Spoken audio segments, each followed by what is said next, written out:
Mandzukic the target again. Rakitic delivers the cross. Vida goes up there. And it bounces almost into the path of Mandzukic. Comes back to Modric. Comes back to Modric.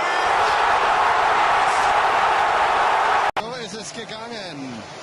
Dann vielleicht doch ein bisschen zu behäbig da hinten. Ja, war fast ein bisschen schwierig zu verteidigen. Der hohe Ball ist auch nicht die Ramos-Seite gewesen, war die Piqué-Seite. Hier kommt er nicht mehr dran. Der weiß nicht, ob er ihn noch weiter gespitzelt hat, wie auch immer. Aber Kalinic macht das künstlerisch wertvoll. Nein, da ist keiner dran. Und den bringt er.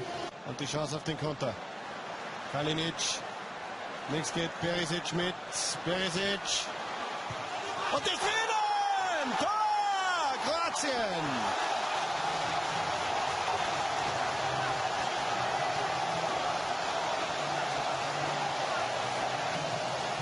Und jetzt fliegt der Bude hier das Dach weg. Die kroatischen Fans rasten völlig aus. Schauen Sie sich diesen Konter an. Da sind nur 2 Kroaten und aus diesem Spitzenwinkel ein Hammer. Da kommt, glaube ich, Piqué zu spät.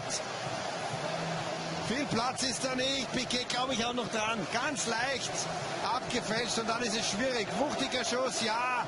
Oh, das ist schwierig. Modric, Balleroberung, Badel gegen Plagil. So, und jetzt geht er 1 gegen 1. Perisic. Ja! Die längst überfällige Führung für Kroatien. 37. Kein Abseits. Und da ist der Mann, von dem ich gerade sprach. 2:0, Ivan Rakitic. Was für ein Bock von Roman Hubnik vom alten Berliner.